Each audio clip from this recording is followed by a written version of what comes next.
Your seats. Great that you are here. I think 9 o'clock becomes earlier and earlier later in the week. 8 is fine on Monday and 9 is challenging on Thursday.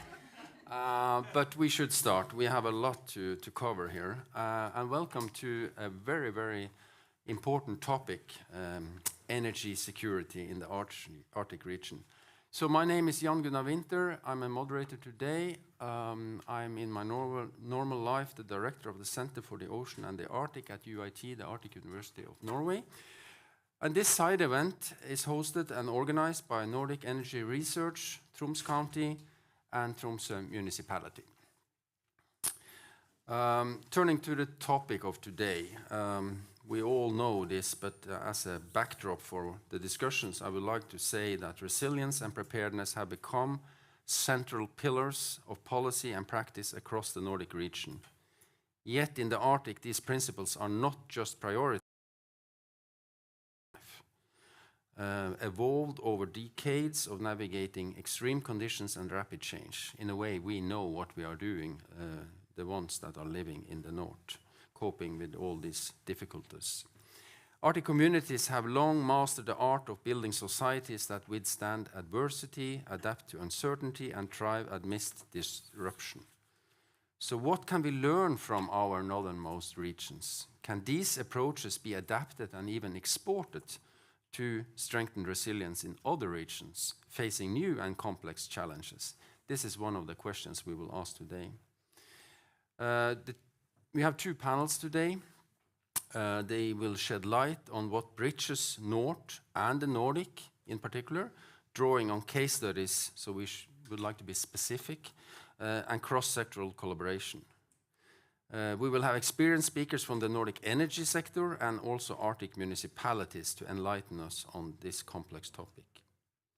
So before we start out, I would like to emphasize that we will address energy security in a multi-domain manner, not only the hardcore security, we will also discuss climate change and green transition as part of our conversation. And then at the end of my introduction, which is needless to say, in this extremely dynamic world, the attention on the Arctic is increasing, and we all heard this last days. You may say for the wrong reasons. Nevertheless, that's how it is. However, energy security will become a major building block in future strategies of communities and nations when building resilient, prepared, and secure environments. So that's what. Then I would like to invite the CEO of the Nordic Energy Research, Klaus Skytte, to give his introductory speech. Welcome.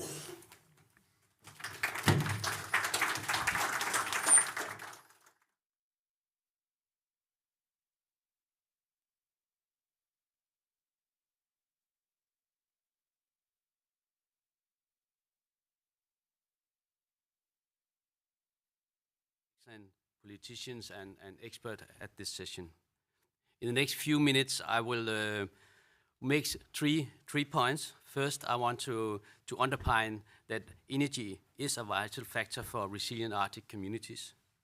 Second, I would like to highlight 3 lessons from Arctic energy security in practice. And finally, I will close with a simple takeaway on how Arctic approaches can be adapted and applied in strengthening resilience in other regions facing new and complex challenges. But let me start with my first point, energy security. Energy security contributes to a resilient Arctic. Energy security is crucial for a resilient Arctic. When we talk about resilience in energy terms, it's easy to slip into this purely technical discussion about grids, fuel storage, backup systems, and reliability. But if we stop there, we miss the point. Across the circular north, approaches vary, but one thing consists. Access to reliable and sustainable energy is essential for community to thrive, meet societal needs, and support economic development and competitiveness. Now, let me turn to the second point, lesson for Arctic energy security in practice. And let me start by stating the challenge clearly. in a time of geopolitical instability, where urgent action is needed to ensure both energy security and sustainability, we seek to reduce dependence of imported fuels and energy. Instead, we aim to deploy and utilize local sustainable energy solutions.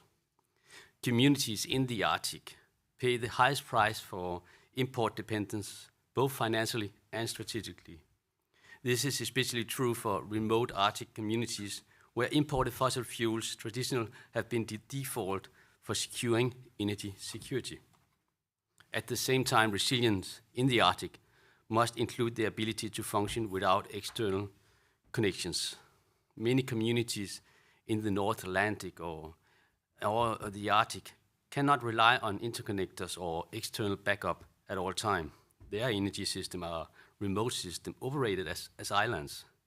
Many are exposed to extreme weather, long supply chains, and limited local specialty capacity.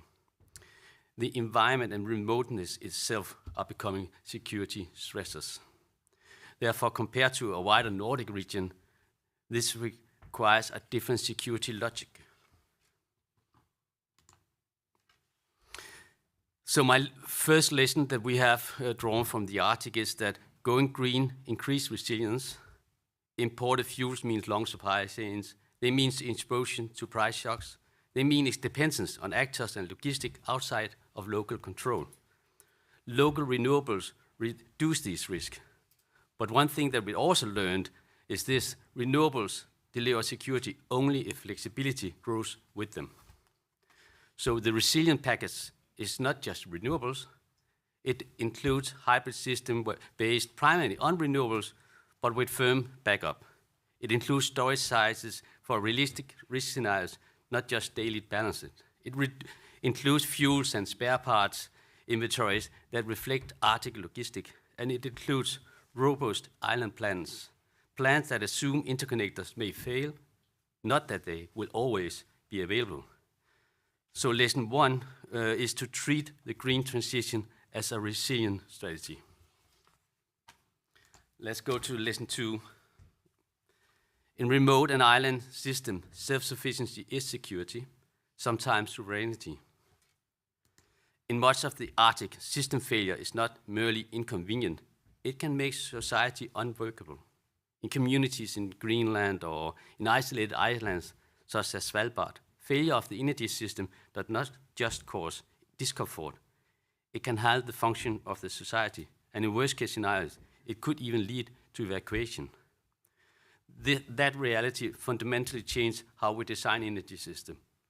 And the takeaway is rather simple. In remote Arctic and in island systems, energy security equals society security. So let's go to lesson three. Energy security is no longer built country by country. It's built system by system. Energy security has traditionally been framed as a national level, national resources, national grid, national backup strategy, etc. But in the Arctic, the most important unit is not the nation, it's the local system. However, as also mentioned by our moderator, the good news is that remote communities are already driven in the local energy transition across the Arctic and other sparsely populated regions. Faced with the need to move away from expensive and unsustainable energy sources, communities have developed resourceful and innovative solutions to secure supply and enable sustainable development. However, no community have to reinvent energy security alone. Knowledge sharing and competence building are resilient measures in their own right. So lesson three is also rather clear. Resilience spread faster when communities learn from each other rather than working in isolation. Nordic cooperation represents a collaborative approach, one that respects local context while benefiting from strong regional partnerships. And this is where Nordic integration adds real value, through sharing. And this is also where Nordic energy research contributes with one of its core strengths, building strong partnerships. Our net zero island network is one example. It supports Nordic knowledge sharing, that also has clear Arctic relevance, sharing best practices, strengthening competences, developing joint projects with open resources, and making the best possible use of scarce resources and expertise. Nordic energy research also support collaborative research and north-to-north mapping of best practices. And finally, I would like to highlight that a roadmap report on Nordic energy security will be published this summer, placing particular emphasis on Arctic issues. Oops. Now, let me conclude by let me pulling these threads together. So the first one is energy underpins the resilience in Arctic community. Second, the green transition must be understood as a resilient strategy. Third, in remote Arctic and island systems, energy security and society security are inseparable. And fourth, knowledge sharing and capacity building are resilient measures in their own right. So to the question, if these Arctic approaches are to be adapted and applied to strengthen resilience elsewhere, our task is to build an energy future where we integrate where we can, we design robust distributed energy system where we must, and we share knowledge so no community has to reinvent resilience alone. Because in the Arctic, energy security is not just energy security. It's regional security, it's economic security, and it's community security. Therefore, I really look forward to listening to all the excellent speakers at this event and learning more about Arctic solution to our shared challenge. Thank you very much.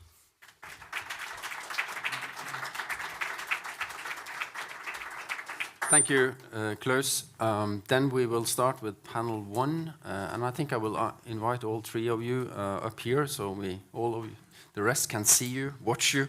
Greg Pulser from the University of Saskatchewan, please take a seat. Clara Good from UIT, and also Magnus Forshaugen from AVU. They will have 5 minutes max to give a kind of introduction, and I will behave very strangely after 4:30. So then you are prepared. I'll start with you, Greg.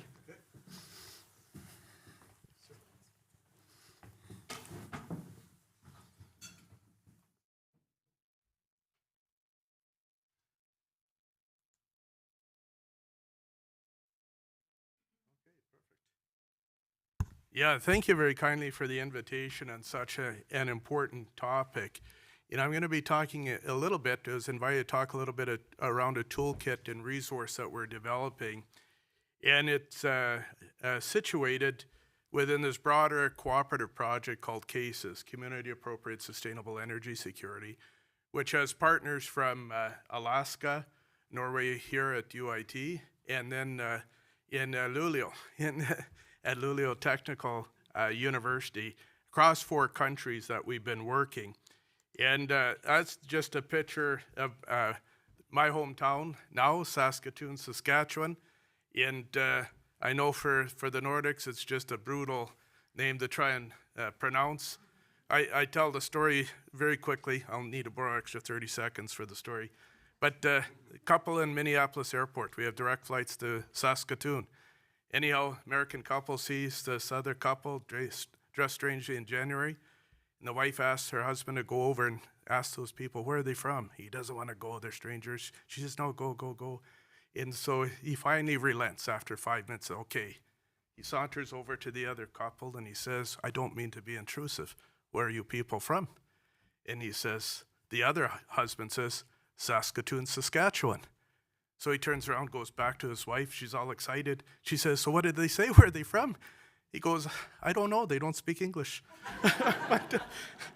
but our CASES project is, we've got 15 communities across these 4 countries we've been working with, as well as industry partners, governments, NGOs, and so on. And we've had actually 70 students graduate for the various programs, masters, PhDs, and postdocs, including Indigenous students from Northern Canada and from Alaska in the program, which we're quite proud of. Now I'm going to do something very different and go backwards in my thing. So tusen takk. Yeah, it's one thing I learned. Norwegian's also a tricky language, not just English. I had a good colleague who's about my age, and the first time I met him, I said to him, after I wrote him back an email, because I was thanking him for everything. He was great, so I said, "Talk for alt." And yeah, I know, I learned.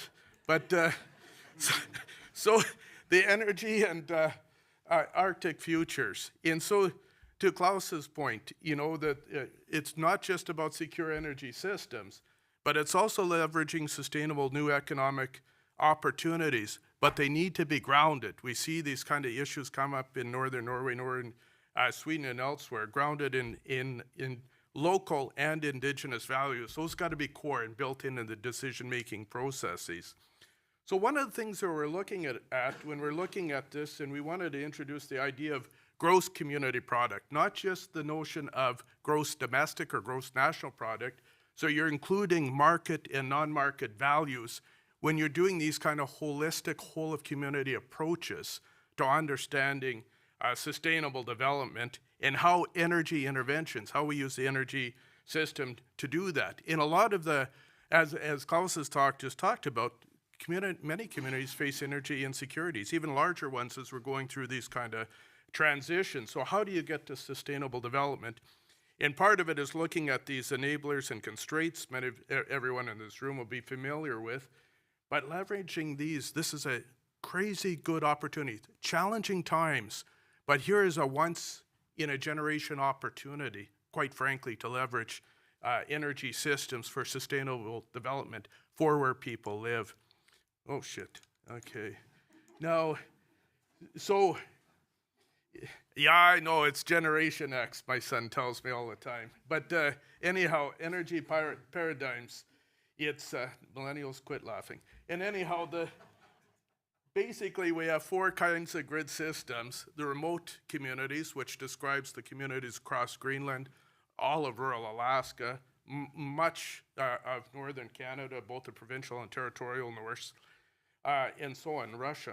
But we also have regional grids, like the rail belt in Alaska. We have regional grids like the Snare and Tallston in whatchamacallit, in Northwest Territories. We also have weekly tide. I see the 23 seconds. I'll need another 30 seconds more. Weekly tide grids, and we see this situation, for example, in northern Norway. And radio spurs, we do have end-of-line communities in northern Norway, in northern Canada, and so on. But we also have different ownership models, everything from private to municipal to cooperative, that we need to take into account. So the very important thing to know about this, the Arctic is incredibly heterogeneous. There's a lot of heterogeneity in the energy systems. So the last point, I'll finish within 10 seconds. Not really. But anyhow, this is the Electric North map that covers all these paradigms we're looking at. What we're in the process of doing now, we've got the data, we have the entire circumpolar map, distribution, transmission, generation sites. Now we're layering in all the economic data, and then we're going to build a user-friendly database and platform so communities can use it in a very user-friendly way to make those kind of choices, knowing the enablers and constraints, and then looking at the futures that they want to build. But that's my story, and I'm sticking to it.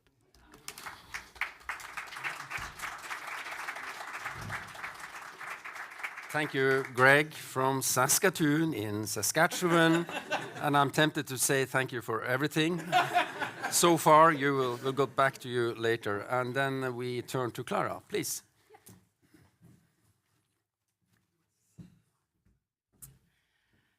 Thank you for inviting me to speak. So the topic for today is energy security and resilience. And until quite recently, this may have been something of an abstract idea for some of us. So I will start with a reminder of a not so distant past in northern Norway. So these photos show northern Norway at the end of the Second World War, where a large part of the built infrastructure was burnt down by the occupying forces. So if you see the red area marked in this map, this is a region where 90 to 100% of the buildings and infrastructure were burned to the ground. So in the following decades in northern Norway, there was a large-scale and government-led reconstruction phase.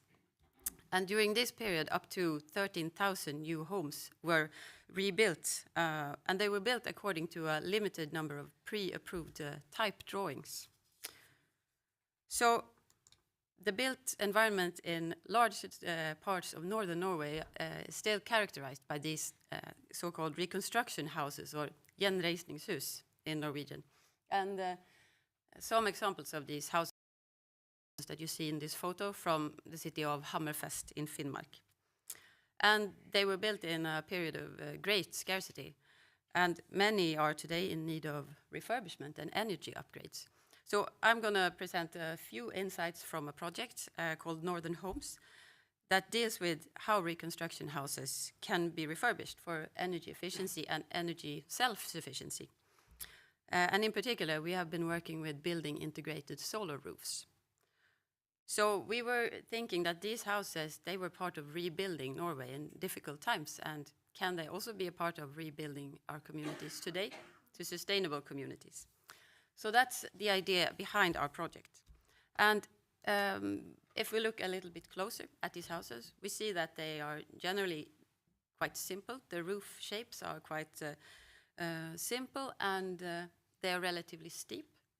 And there also is little in the way of shading or obstacles. So in many ways, they are very suited for solar energy utilization in the north. So the idea we had was that if we could find a solar solution that is suitable for these houses, technically, architecturally, socially, economically, there would be potentially many houses that this solution could fit.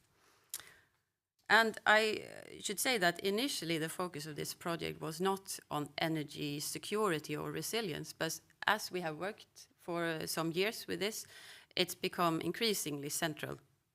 We have talked to quite a few homeowners during the course to contribute by reducing their own footprint, but they also want to build their own self-sufficiency and preparedness.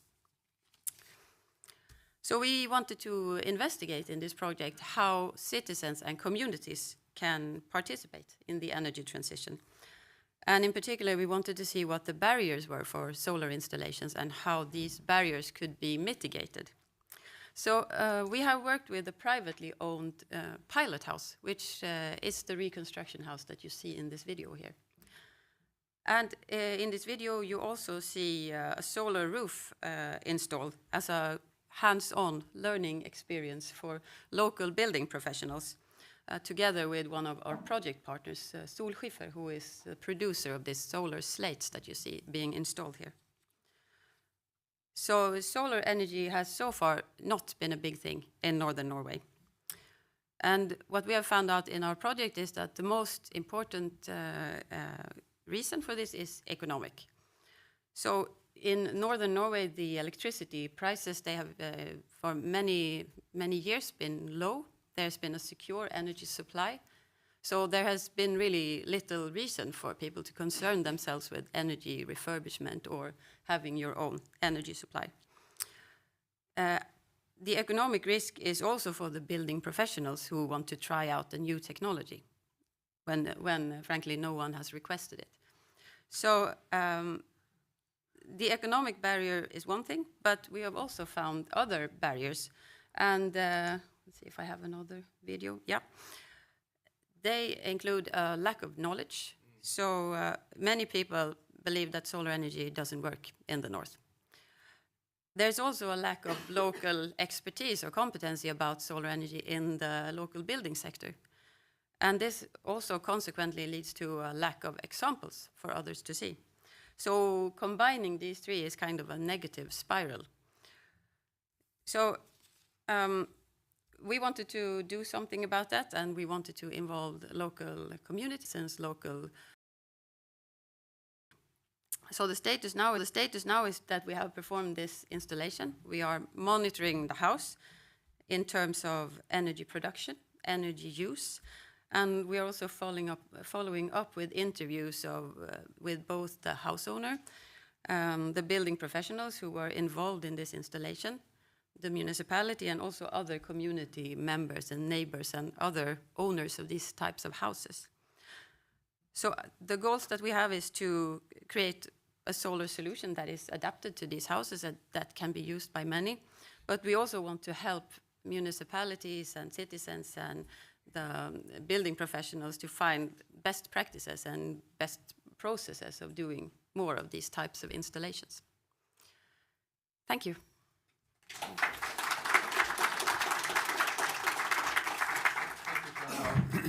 Very concrete and also benefits in many dimensions. Very fascinating project. So thank you. We'll come back to you later. And then last but not least, I will invite Magnus Forshaugen of you. I read somewhere, you don't have to comment on that, please go ahead, that your company, which is relatively new and very innovative, was actually, the idea was coming during a party. You were drunk. Is that true? Yes. Yeah. Okay. So we don't have to go into if alcohol is giving energy, but please, the floor is yours. Thank you. Okay.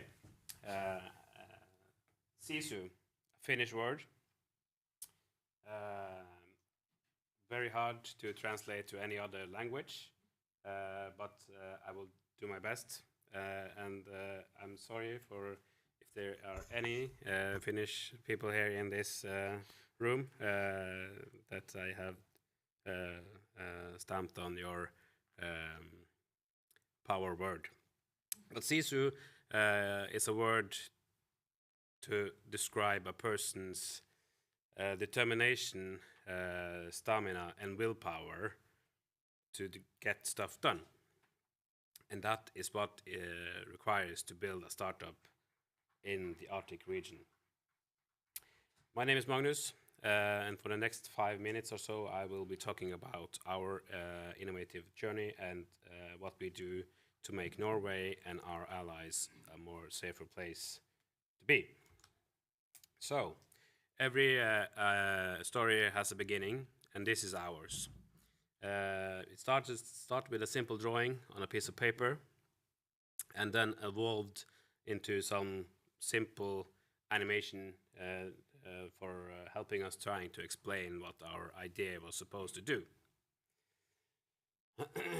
And getting valuable feedback from our local stakeholders, we needed to do some changes. So, this is what we ended up with. A lot of ideas on how to solve a problem.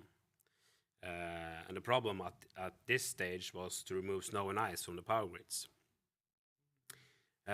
So we developed some simple prototypes straight from our heads. Some ideas didn't make it past the drawing board, and some ideas were too heavy and too complicated to hang up in the power grids. So we needed to do some more changes, and then we ended up with this. This is our first working prototype, and it's still feeding valuable data to us after 4 years in operations in the power grids.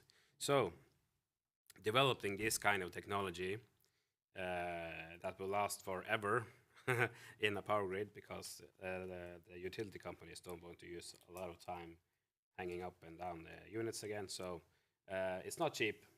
So we turned around, and we needed to find a way to finance this. So we turned to the public.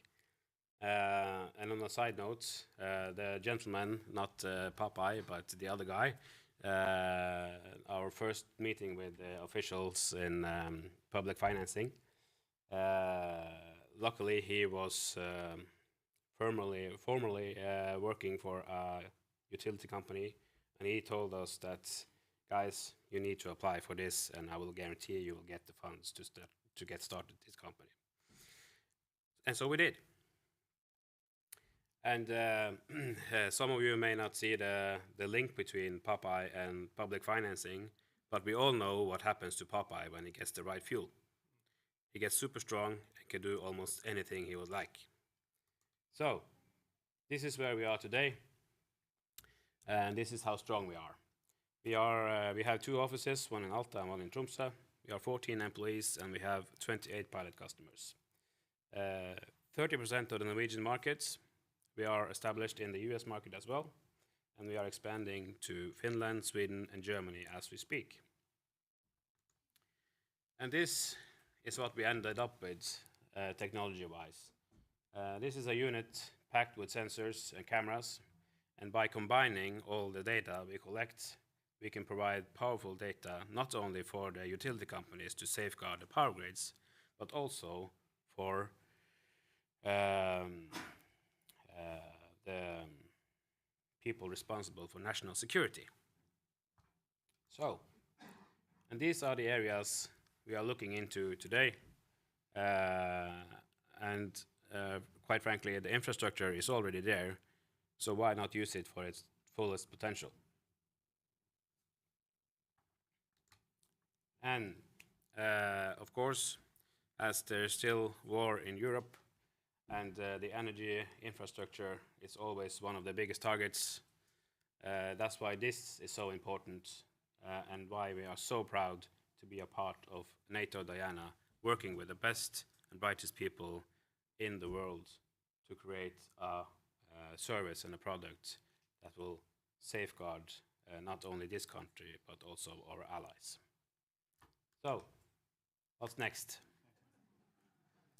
Maybe we can use this equipment to shed some light on the dark side of the moon. Thank you.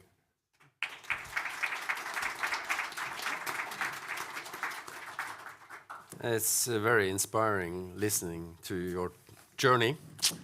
Very fascinating. Congratulations with your success. Time is short. We have 15 minutes to the dialogue in this panel before we swap over to another panel. So I prepared a lot of questions, and we don't have time to all of them, so I will zoom in on the collaboration part. I would like to listen to you, all of you, how we can enhance collaboration, share data, share experiences. We heard some excellent examples here. Maybe mostly in the Nordic context. Greg, you are allowed to look in a bigger picture, but let's have a Nordic in as a frame. What are the potential? What are the things that we are not doing today that we should have done? Low-hanging fruits and so on. What is the obvious for you where we can actually make better? Yeah, and the obvious ones that are there and we're building are, in terms of research collaborations, that's the easy one. It's the other one is among utility partnerships in the Nordic region, but also with the North America, and it's just the will to, quite frankly, to borrow your CISO term again, is to do it, and we are. And I think those are some of the very low-hanging fruits. The more difficult challenges are actually the community, because it's costly travel and so on. That's the more challenging one. But building like the database we're doing, that's easy. No, it's not easy, but it's easy to collaborate. So starting with those kind of things, I think is a very good starting point. I'll share one story of why this collaboration is so deadly important. We had in Cordova, Alaska, it's a colleague of ours, Clay Copeland. They had diesel. They're using a lot more renewable, but their diesel generator cracked. And they were going to have to ship it down to the southern United States to get it fixed. Hugely expensive.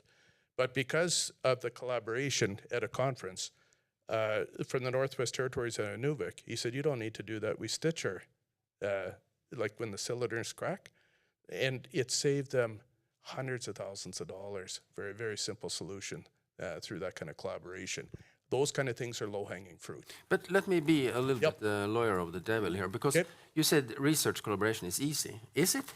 I mean, we have Russia out of the equation. We have a US moving in certain directions.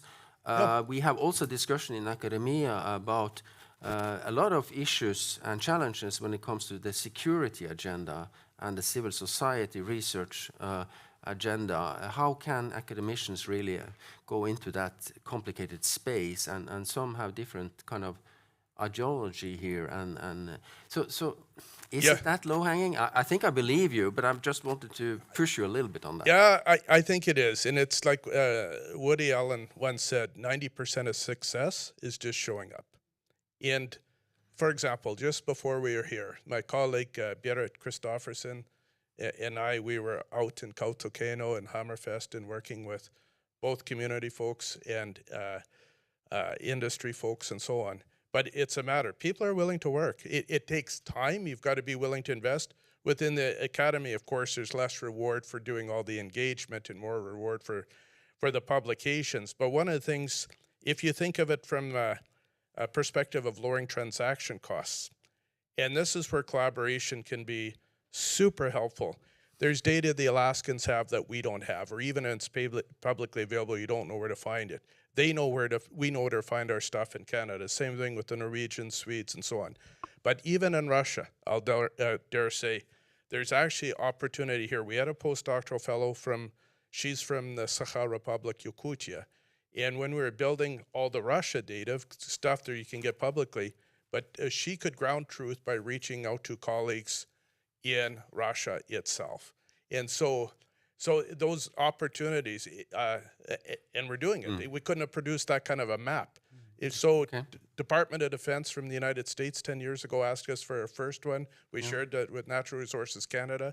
So there is a glue that academics have across that lowers transaction costs for this kind of data. That's one example. Yeah, thank you. I'm almost convinced. Clara, what's your take on collaboration? Yeah, I agree that research collaboration is a low-hanging fruit, and I also want to agree with the researcher-to-researcher collaboration. That's something else than the country-to-country. While there might be diplomatic difficulties, we are only people working in the same field with the same goal. I also think something that is important to share is the examples. I think that's something that we have learned in our project, that people need to see others doing the same thing. They need to see it work. So that is maybe more on the ground or community level, but I really believe that's important. And also sharing the examples that don't work, because we maybe tend to show off where we have succeeded, but it's also important to show the roads that kind of led to nowhere. When you explain your project, and you talked also about if this works, you can scale it up, and there are thousands of buildings in Norway that can use the same. But could you scale it even more up? I mean, there are a lot of interesting things that must apply in Sweden and Finland and so on. Yeah, I mean, the general idea of decentralized small-scale power supplies, and what we have also hoped to the next step to be storage, of course, and maybe community storage. So, of course, I think it's upscalable. We have focused on this particular type of house because it's also, as you said, very concrete. And I think that is important when we communicate with the people who live here. And I kind of agree with the statement of showing up as well, just going there. Yeah. We need to go to Magnus. We have only 3:44 left. So, Magnus, collaboration. You have operated in a little bit different landscape, I think, than the two others. What do you see? Well, as we work in a private company, we always looking for opportunities to collaborate. Always, because in the big picture, one small company from the northern part of Norway cannot do all of what I talked about in the presentation alone.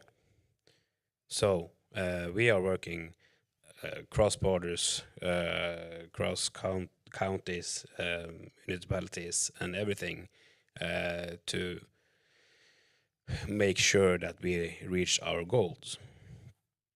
And of course, sometimes collaboration is hard.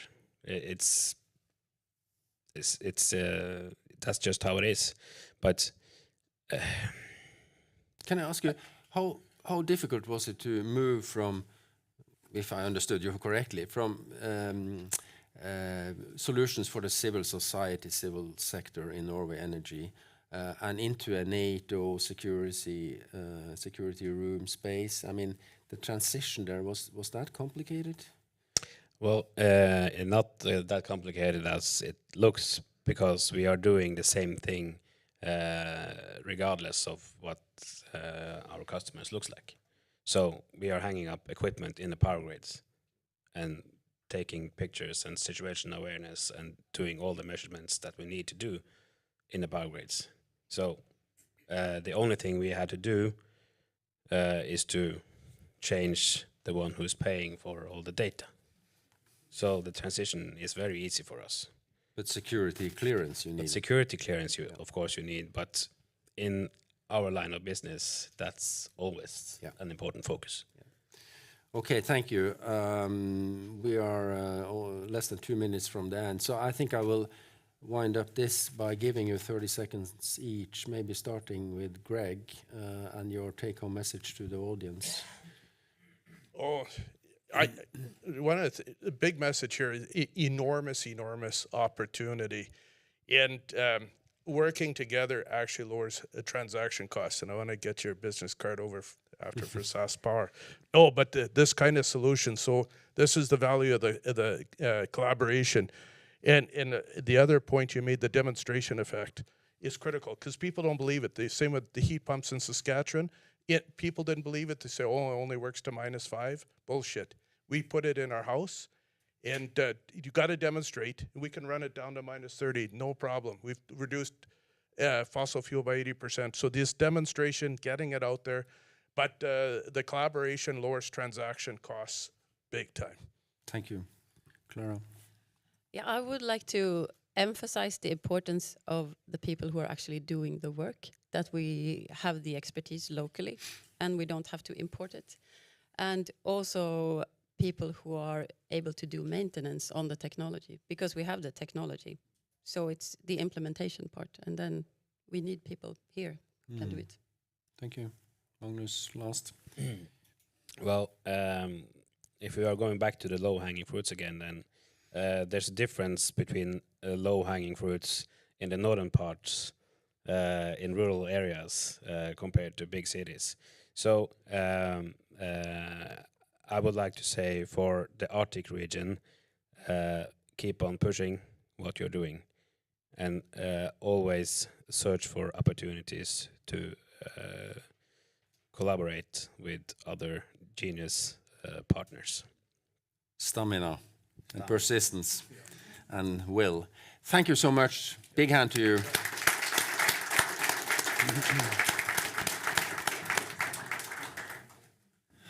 I felt we could have talked for an hour more, but that's not how it is. Panel. You're a good strange man. Panel 2, 4 people. First, I will invite everyone, maybe in the order that I mentioned you, from there and over towards me. Mayor of Luleå, Karina Samuli, welcome. Ole Gunnar Haaland, Tromsø Municipality. Kimmo, and now comes the really hard part. Alatulkila from Oulun Energy, and Patty Bruns from the Secretary General of the Arctic Mayors Forum. So this panel will mainly addressing challenges and opportunities in local communities. So that's why we are the ones that are sitting up here. And the 4 of you will get 3 minutes each. So this will be even more challenging. But Karina, with no further ado, please. That's whatever you wish. I see everyone, even if I don't have pictures. Well, thank you for having me. I'm the mayor of Luleå, a city of 80,000 inhabitants in Luleå. We are today 7% of the Swedish carbon dioxide emissions because we have a steel mill and a blast furnace. Basically, they're one of the 3 in Sweden. Right now, with that big climate impact out of our city, the climate impact is a big thing for us. Right now, we see a transition in the heavy, dirty industries with a lot of pollutions, and they are going into electricity, and they are going through green electricity to green hydrogen. So right now, the steel industry of Northern Europe, they are actually changing out of using coal and cokes and going into to green hydrogen to make the steel. That will lower the climate impact of Sweden in 10%. That's a lot. If Europe would do the same, we will lower the climate impact of Europe with 8%. That is a lot. Why can they do this in Sweden right now? Well, first of all, there's a climate change going on, and people want to buy products that do not infect the climate as well, as much as earlier. But also, we are in a region where we have an energy surplus. Sweden has been exporting electricity for generations, and right now, when we need a new strategy in the world, they are actually going into electricity. And if you cannot use electricity, many industries cannot, then you need to go into green hydrogen or green ammonia. So this transition is going on in our city right now. And we do not only have the steel industry, we also have projects with fertilizers and electrofuels for shipping and, airplanes and other industries. So there is a transition going on, and it's not driven by the municipality, even if we are applauding and making our biggest effort to make sure that this is possible for the companies. When we go in from a time when we had a lot of energy surplus and we have these huge investments coming in our region right now, we will not have a surplus in the future. And that is a challenge we need to handle right now, building new grids, looking on how to distribute the electricity fast enough and to rebuild the system fast enough. What we also have is a long-term cooperation with the steel mill company in Luleå. They've been there for 80 years. We had a cooperation, common company for 50 years. So we actually buy their spare gas out of the blast furnace today to heat the city. So our district heating system is the cheapest in Sweden, even if we're far up north. And we are not that vulnerable for electricity grid outlets because we actually use our own heating system. But when they are closing down the blast furnace, well, that's the challenge for us. Because right now, then, we need to find another source of electricity or heating into our grids, our gas grids or district heating grids. Right now, we are continuing the work we've been doing for 50 years. We are looking together with industries, how should we be doing this? And the solution is to buy their spare heat. Because in the future, they will not have the gas, but they will have the heat. And that will continue to build a local system for heating and also for energy production. Thank you. Thank you. We will hear more about the solutions locally in Luleå. Next, Ole Gunnar. And could I ask the technical person to reset the watch, because it's red all over here. And it's, please, go ahead. Happy to see so many people took the time to come and listen today. My name is Ole Gunnar. The best case study we have of energy security and the value is the last couple of weeks in the Ukraine. I think the attacks we've seen from Russia on Ukraine, both infrastructure, energy production, the largest nuclear power plant in Europe is in Ukraine. And I think this is a case study that we need to both try and help the Ukrainians, but also to learn from the experiences. What we're seeing is the Russians both using sort of targeted attacks on the energy infrastructure, both as a means of fighting or trying to destroy the Ukrainians' will to fight, but on a more strategic level, it's also an attack and a tool in the ongoing negotiations for a ceasefire. And I think this opens up a very sort of dangerous avenue for state actors to attack civilian society. And I think that's one of the things where the green transition will help communities, especially isolated communities, in building a tool, giving them the tools to actually prevent that kind of vulnerabilities. So the green transition, security, contingency planning is something that we need to look at as one product. Having decentralized local power production, as in example by Clara very well, gives us the security, gives us the ability to reduce the dependence on centralized power production.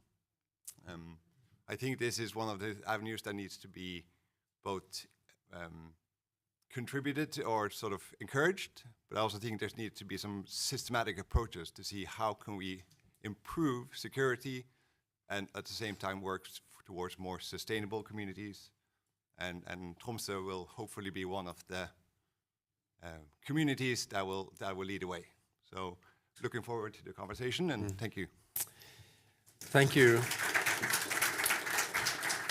I would also thank you for actually bringing in the very tough one that is very close to us in Europe, because that's a backdrop that is actually so serious, but it's real. Yeah. Okay, and then we'll zoom into Tromsø later. Great. Kimmo, please.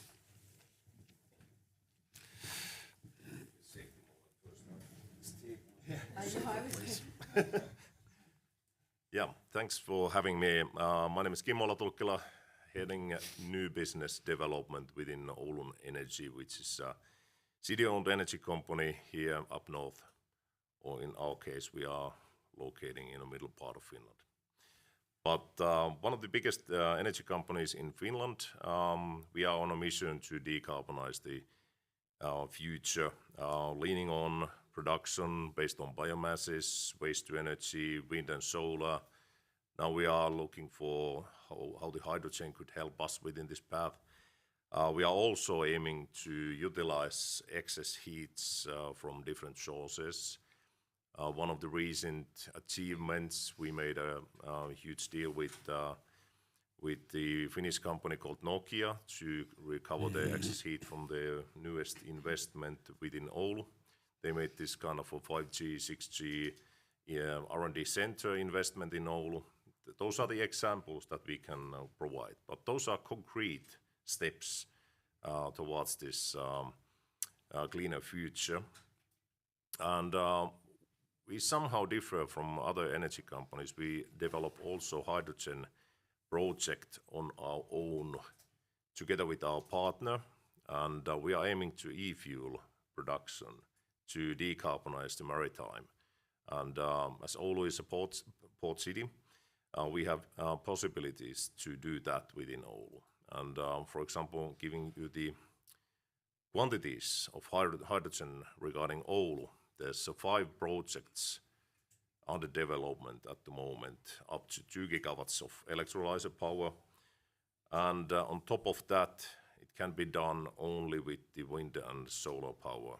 And within Oulu region, there's a 20 gigawatt portfolio of wind, onshore wind portfolio under development. So those are the concrete numbers behind the city of Oulu. And with the district heating network, like Luleå was mentioning, that is the part of, partially I would say, one of the key elements to decarbonize the society, to capture the excess heat, to heat the housing. It could be from the hydrogen production, it could be from the data center infrastructures, it could be from other sources as well, but the electrifying is the key behind all of these. I'm looking forward to this discussion. Thank you very much. Kimmo. Thank you. Patty, please.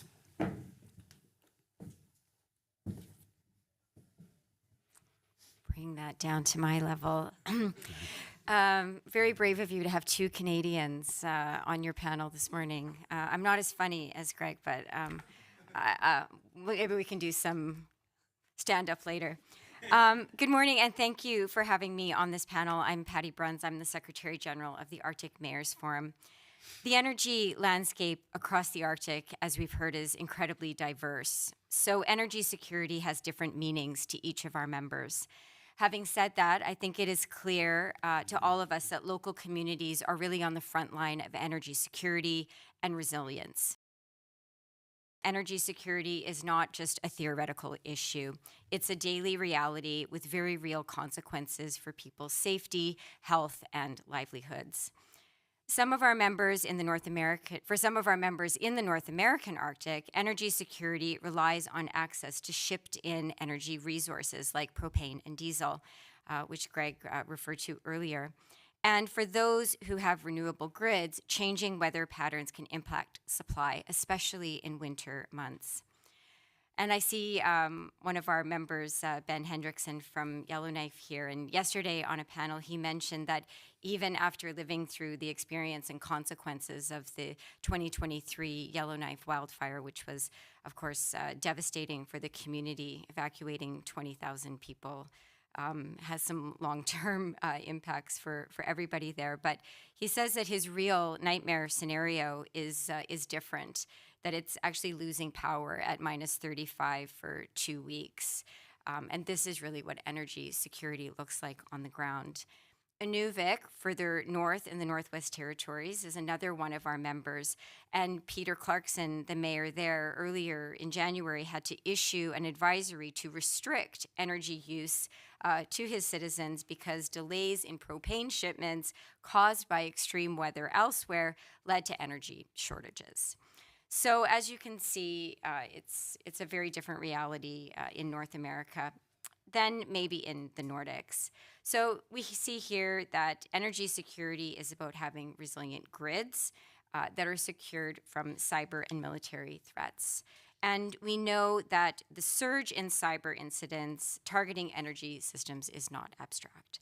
Outages and disruptions quickly become community safety issues. Of course, the exploration and extraction of critical and rare earth minerals in and around the Arctic also leads to difficult questions about how local and indigenous peoples will be consulted and how they will be compensated for development in and around their homes. In Gällivare, Sweden, for example, the entire city center is undergoing a massive transformation, with entire parts of the town being moved to accommodate mining for the iron ore mine.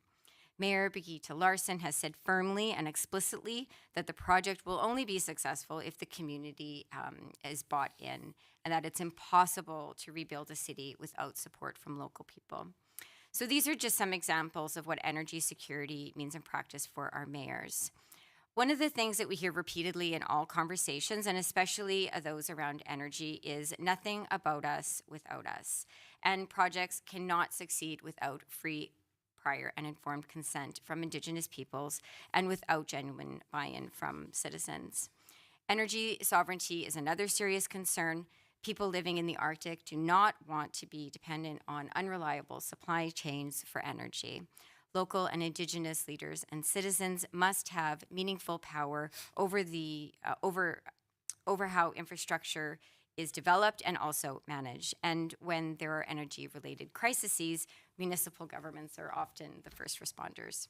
Finally, I'd just like to say something about sustainable development of green energy, which is a priority for all of our members.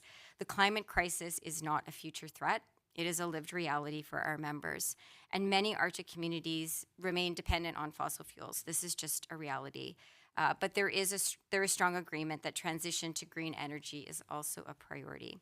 The harsh environment, the cost of construction, and the need for infrastructure all pose serious challenges, but we are committed to working together across our network and with academia and civil society to find innovative solutions that strengthen both sustainability and resilience. I look forward to the conversation and also providing some examples of how Arctic Mayors Forum is working with partners in this area.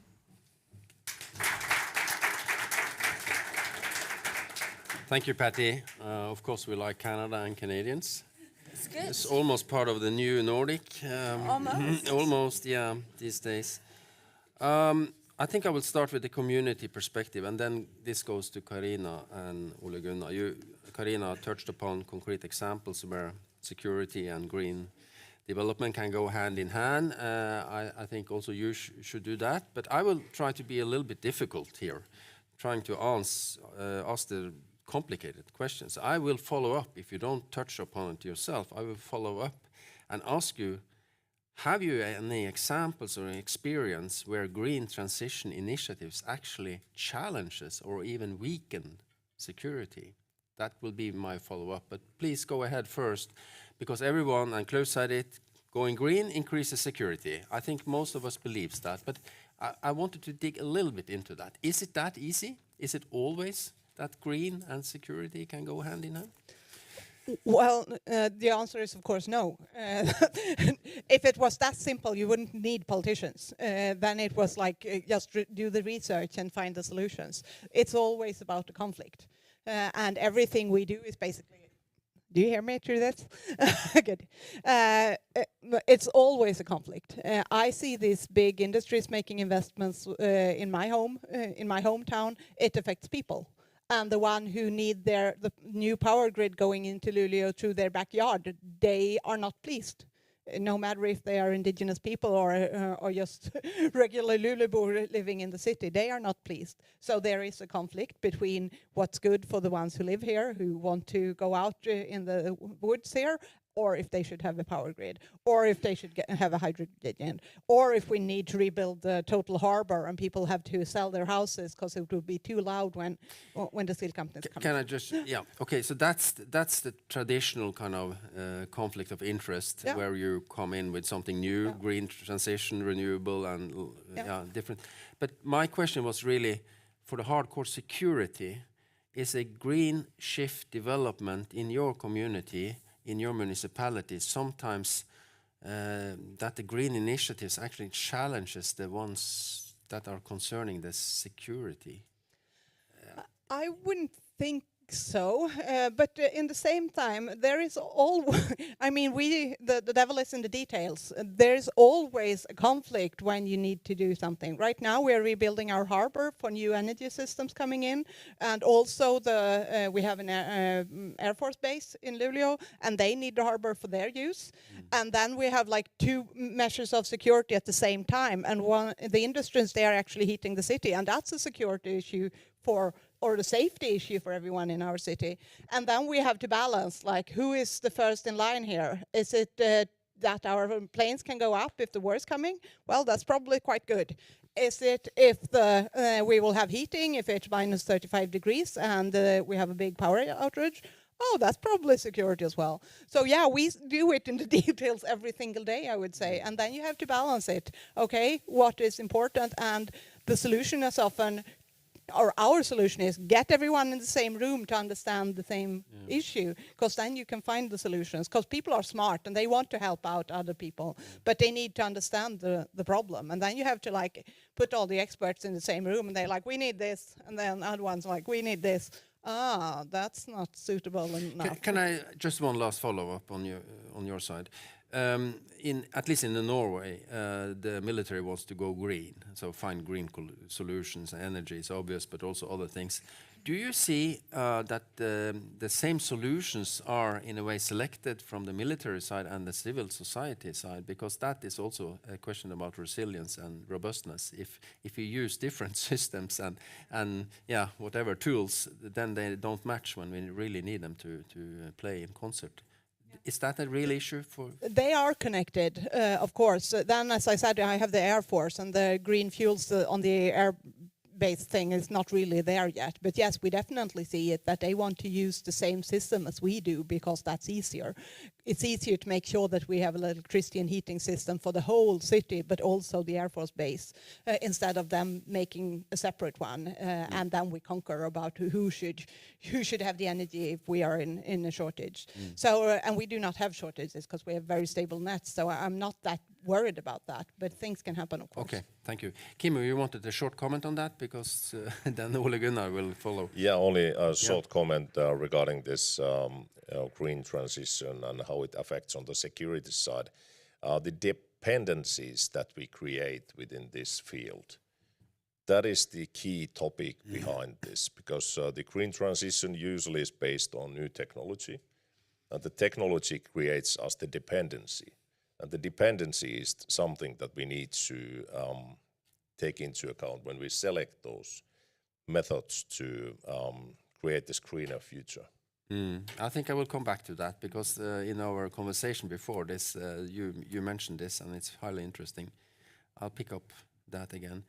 Ole Gunnar, what happens in Tromsø? Are you developing the green agenda and security? We are one of 3 ports that are open for Russian trawlers, and we are the biggest city in northern Norway, and blah, blah, blah. There are many issues in Tromsø. Please.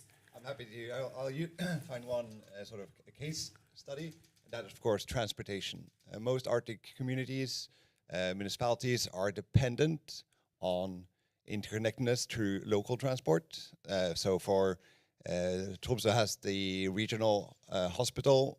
People come from the whole region here to get medical assistance. And of course, the green transition, where we're now having most new cars are bought electric, buses, ferries, the local boats, they're all sort of shifting towards a green energy. And of course, any kind of disturbance, any kind of destruction of the ability to charge will impact that in a very sort of more fundamental way than other communities, because there is no option. There is no train, and walking isn't an option. So that's one of the areas where contingency planning is important. You still need diesel generators. You still need backup solutions, because without the transport infrastructure, society stops. The municipality of Tromsø is quite a sort of geographically diverse community. So people travel between different areas, and of course we are dependent on people coming to work at the hospital, in the police station, the fire station. So without transport infrastructure, everything stops very quickly. One of the solutions that we are looking into, one thing is contingency planning. How can we have good backup solutions, diesel generators to use in a time of crisis? Another one is more for sort of a proof of concept, a pilot of looking how can different actors, local actors, collaborate. So we're doing a pilot now on sort of having a marketplace, because a lot of industry actors are sort of given a quota of electrical power, but they don't need to use it 24/7. So we're looking at how can we, as the sort of green transition and electrification is going on, how can we get power from someone who's not using it and giving it to someone who's needing it. So we have a lot of cruise ships coming into Tromsø. These are massive infrastructures. These are cities that are essentially sailing around the oceans. And when they're in the city, they're also a possible source where we can extract energy. We can buy the energy from the ships and supply it to critical actors that need it, for example, buses that needs to be charged. So this is sort of just looking at how can we use all the energy that we have in a time of crisis to help us. Of course, there are other solutions. The Hurtigruten company, they sail on the coast. They have going green. But I guess also in the future, there was going to be more sort of local storage of electricity to have the green transition. You also need some kind of battery solutions. So how can we use buses? How can we use in-house storage solutions to actually build almost like a local power grid in a time of crisis? But currently, we're only at the proof of concept stage. I'll give you one follow-up question, and that's connected to economy. Sorry. Yesterday, we heard the Prime Minister of Norway saying that we have a national security strategy, and one of the three things there is economic security. And of course, many municipalities, including Tromsø, is fighting a bad economy. It's a discussion about schools and elderly homes and so on. How much is that felt when you are working within your area of responsibility? Is this really hampering the whole development? No, but my approach is that of collaboration. We're trying to work together with especially the private actors, the private industries. So this is not necessarily going to be a municipality initiative, but we're looking at how can we use the local, what's called Tromskraft, one of the local companies that's responsible for production of electricity. How can they be a take charge in the initiatives? So then it doesn't have to, the money doesn't have to come from the municipality services, but we can look at government grants and trying to find alternatives. And I also think for a lot of companies, this is an opportunity to make money. Avju is a great example of companies that are sort of using the green transition and using the sort of increased reliability, the increased need for safe power generation and safe power production to make money from it. So I think that's going to be the strongest incentive. If companies can make money from selling their power in a crisis, that doesn't necessarily need to be a municipality initiative. It can come from private actors. Thank you. Then I move towards myself. Kimmo, you are delivering the real goods, the energy to the customers, and you mentioned the word dependencies. You may come to that, but first I wanted to actually ask you, what is your business models? Probably several things, but is it to earn money? Is it to build resilient communities? Is it to go green? Is it to look for the kind of national Finnish strategy and priorities? I mean, can you explain a little bit, what are you heading towards when you are running your operations? Yeah, we are, like I mentioned, we are on a mission to decarbonize the society, and that's based on the Finnish targets as well, and city targets. We are the one that make it happen, but in a sustainable way, so that the society will be the beneficiary of this transformation. The energy prices, that's important topic, because it's always affecting the economy and the acceptance, how it can be done. And we are very keen on having, for example, district heating, like mentioned in Luleå, one of the cheapest in Sweden. We are quite similar situation in Oulu when it comes to society, this kind of district heating cost per capita. And that's important to make it economical viable, but also so that the people can afford it. So the question, we are a private company owned by the city, but the main target is to make money, but in a sustainable way.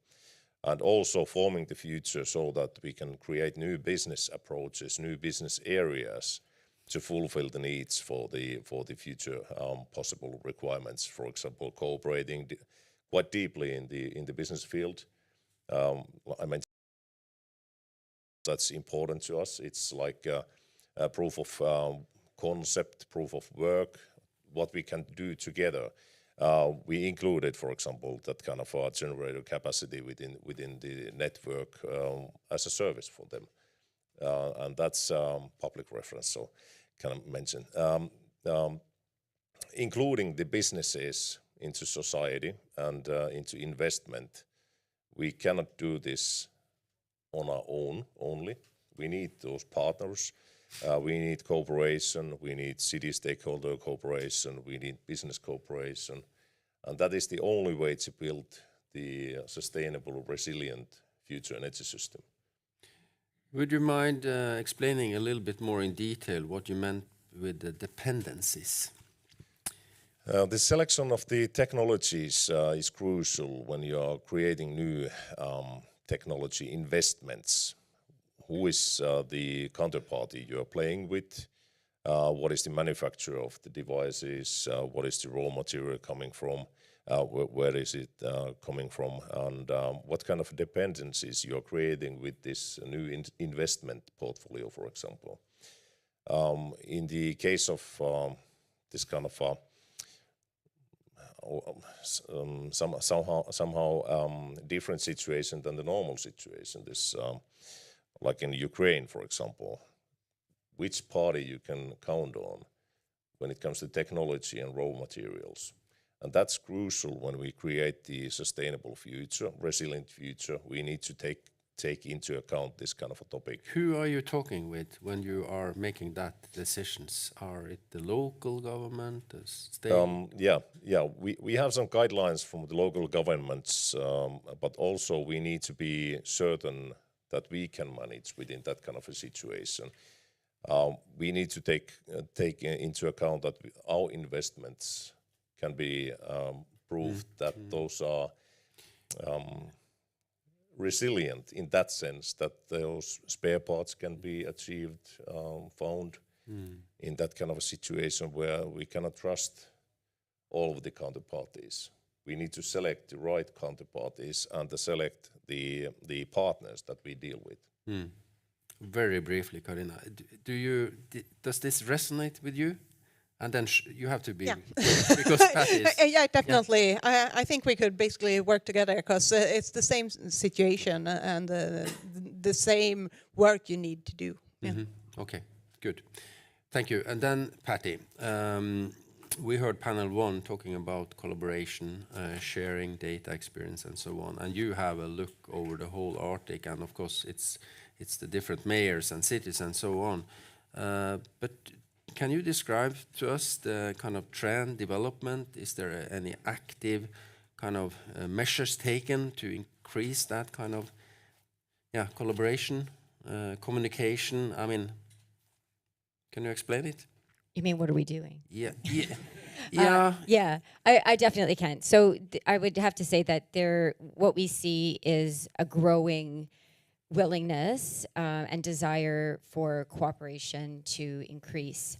And our members and the people who work within municipalities and really in civil society and our networks really want to share the best practices and the lessons learned because communities are facing similar risks and constraints, even if the operational realities are somewhat different.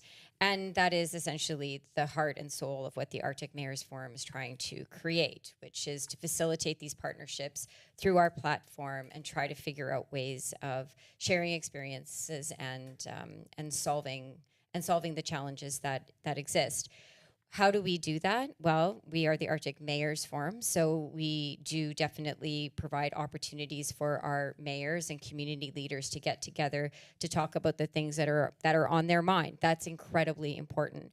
But we also have to go out and find the resources to do these things, and that's often through projects. And here I'd like to mention 2 in particular that I think are very relevant for this conversation. The first is something called the Arctic Urban and Regional Cooperation Project. This is funded by the European Commission. And phase 2 of this project, if we call it that, will come under the AMF umbrella. And what it does is it actually builds a network among the senior experts and leaders within our membership.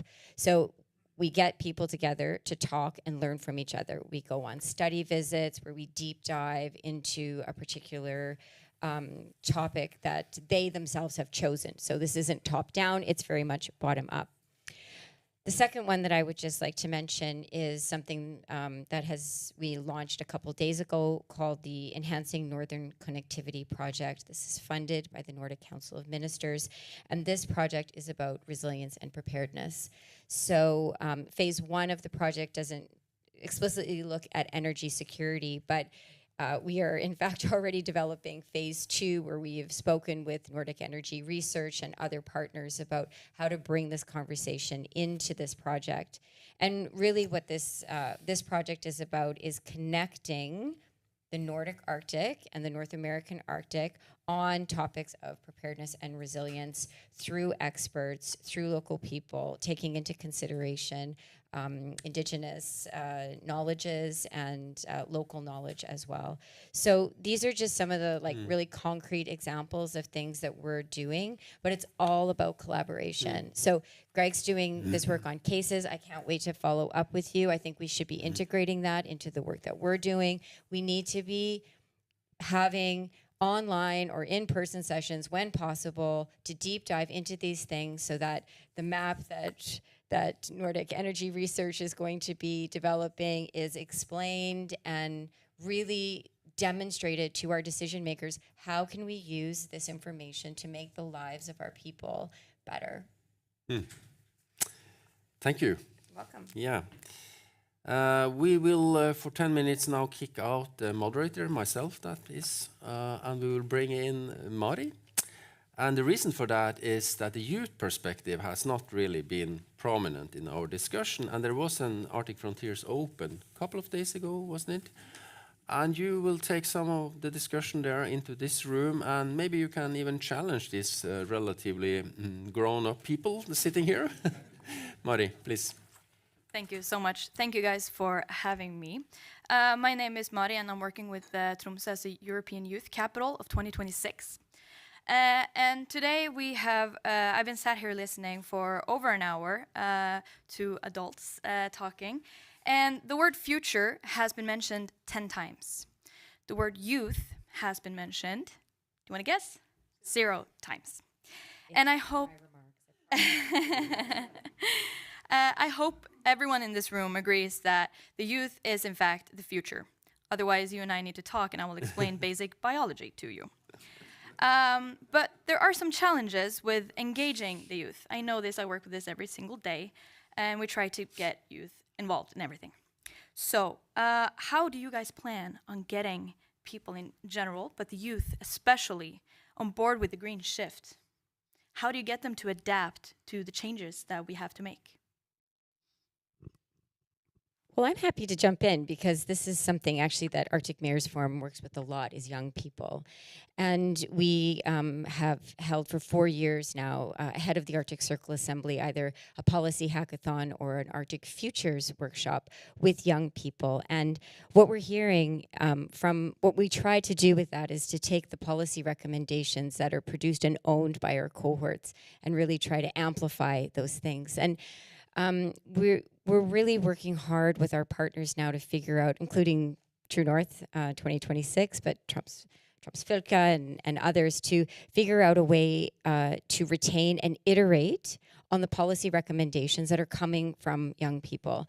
I 100% agree with you that what we need to stop doing is having these conversations in one-off venues and then recruiting another group of young people 2 years later to talk about the same issue and come up with essentially the same recommendations, but we have to do something about them. We have to start implementing them. And I can say, and I'm going to give it to Karina, but our mayors are extremely committed to working with young people. We have a mentorship program as well, which I think is extremely successful. So we're here to be a partner. And I believe in the future of youth and bringing the next generation, not just as a afterthought, but at the table. So thank you for your work in Tromsø, and we look forward to moving the conversation into concrete actions. Thank you. Yeah, and we work a lot with to include people, and youth are people. You're the future, but you're also here now. So we're actually just starting the youth council because we haven't had any of that, and that is one of the things that we try to have, like public assemblies where people can come in and listen to what is going on and have their thoughts about this, and also make the policy suggestions. And just as Patty said, we have quite almost all projects we have in the Arctic Mayors Forum are about connecting people, and youth is a priority group. Because we know that we are not the future, and we need someone out there to understand what we see, and that is connecting people, get the opportunity to travel and meet youth from other parts of Arctic. That is important, but it's also, as I said, young people are here now, and they see things in another way. I have youth at home, and well, they'll teach me things every day that not only about how TikTok works, but only about how they look at the world. So you need to listen. And as I said, we're listening only to youth. Thank you. Kimmo, do you want to... Yes, actually it was mentioned once. Okay. It's in our mission. Within Oulun Energy, we are on a mission to build a cleaner future for future generations. So in that sense, it's included within this topic. But one concrete example: we are, of course, one of the summer job providers for youth and in Oulu region, and we play quite deeply this cooperative approach with the university. We are providing master's thesis workers possibilities and bachelors, and why we are doing this? We are trying to challenge our ancient visions with the ideas of the youth. And one concrete example, when we come to the cooperation with the university, we initiated this Hydrogen Innovation Challenge with the University of Oulu. And it's 3-course entirety, which is this kind of a multidisciplinary students, including forces, and giving new insights to us and to other businesses as well. So in that sense, we try to do that as much as possible. Good. What about Tromsø Municipality, Ole Gunnar? Yes, thank you. It's a great question. Of course, very proud. Tromsø is the The main sort of objective from the contingency planning side for the Tromsø municipality is that of community engagement. So we're working together with the local student parliament and the volunteer organizations in the city or in the municipality to build a sort of preparedness, because energy security, one facet of that is what you do when there is no energy. What do you do when energy is either having to sort of be limited or it's gone altogether. So one of the sort of realizations we made is that Tromsø, the municipality, has about 11 or 12,000 students. And instead of thinking about them as someone who needs help in a crisis, that's 11 or 12,000 people who can help in a crisis. That's young people who are highly educated, highly resourceful, and for the community to be able to give them the tools, the tasks, and the opportunity to help out and to be a resource, I think is one of the main goals of our community engagement. And I think that's a solution that could be exported to many other local communities around the Arctic. Thank you. Thank you.